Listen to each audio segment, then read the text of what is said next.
Hello, it is day 20 of my Rise Up Challenge. So I'm almost there, going to day 30.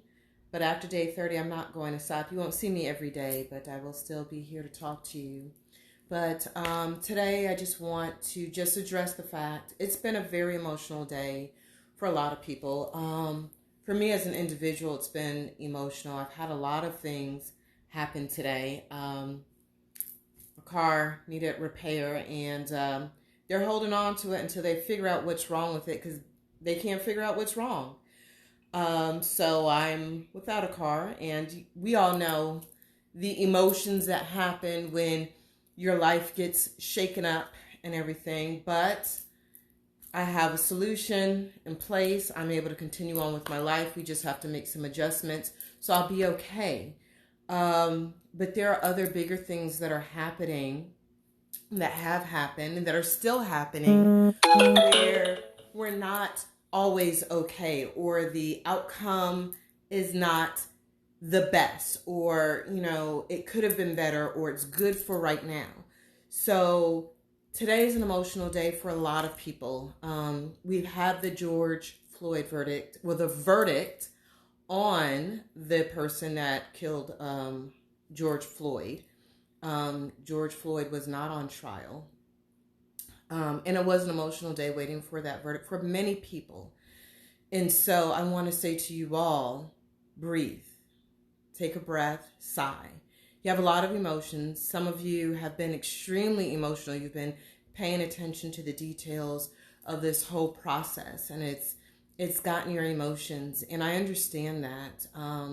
As a Black woman, I understand the feelings that has come from this. I've had my own personal experiences, and I just feel for those who don't come out, just saying, okay, it happened, I can move forward. There's a lot of people who can't move forward, and George Floyd is one of them. So many blessings to his family, his mother, his daughter. But it's been emotional, and I just want to say to you all who are having these deep emotions, it's time for you to take a step back. It's time for you to take a moment for yourself. Let your emotions process. Don't hide your emotions. Don't explain your emotions.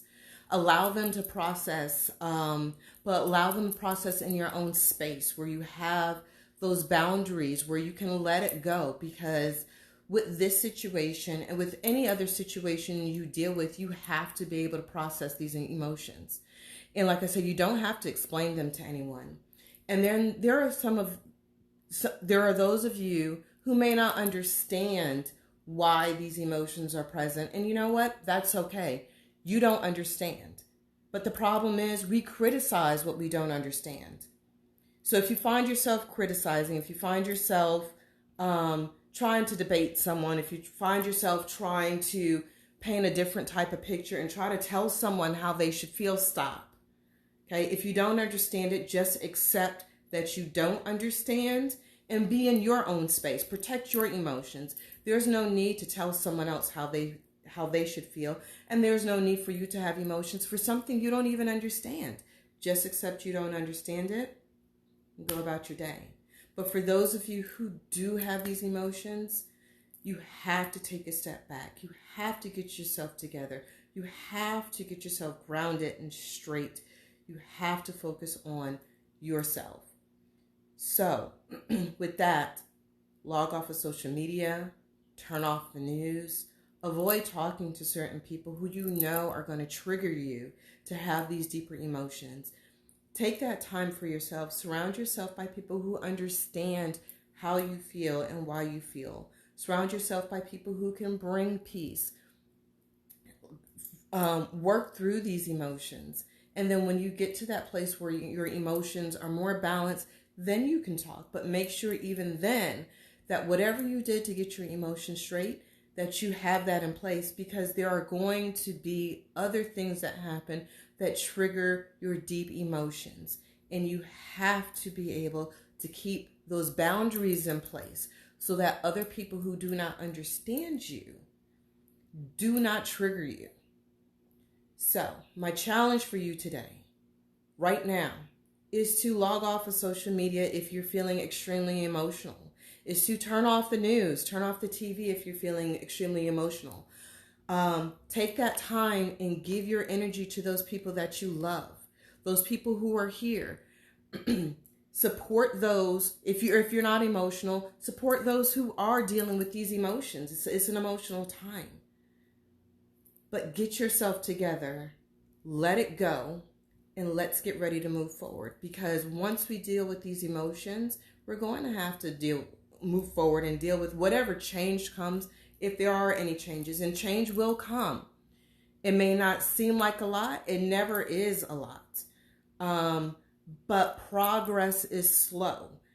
And we have to stick to making forward progress in order to get to a better place. And that's not just with the situation concerning situations like what happened with George Floyd, but even in your own personal individual lives. Progress can be slow, but you have to be grounded and you have to be able to be focused and you have to set those boundaries in order to move forward. Okay?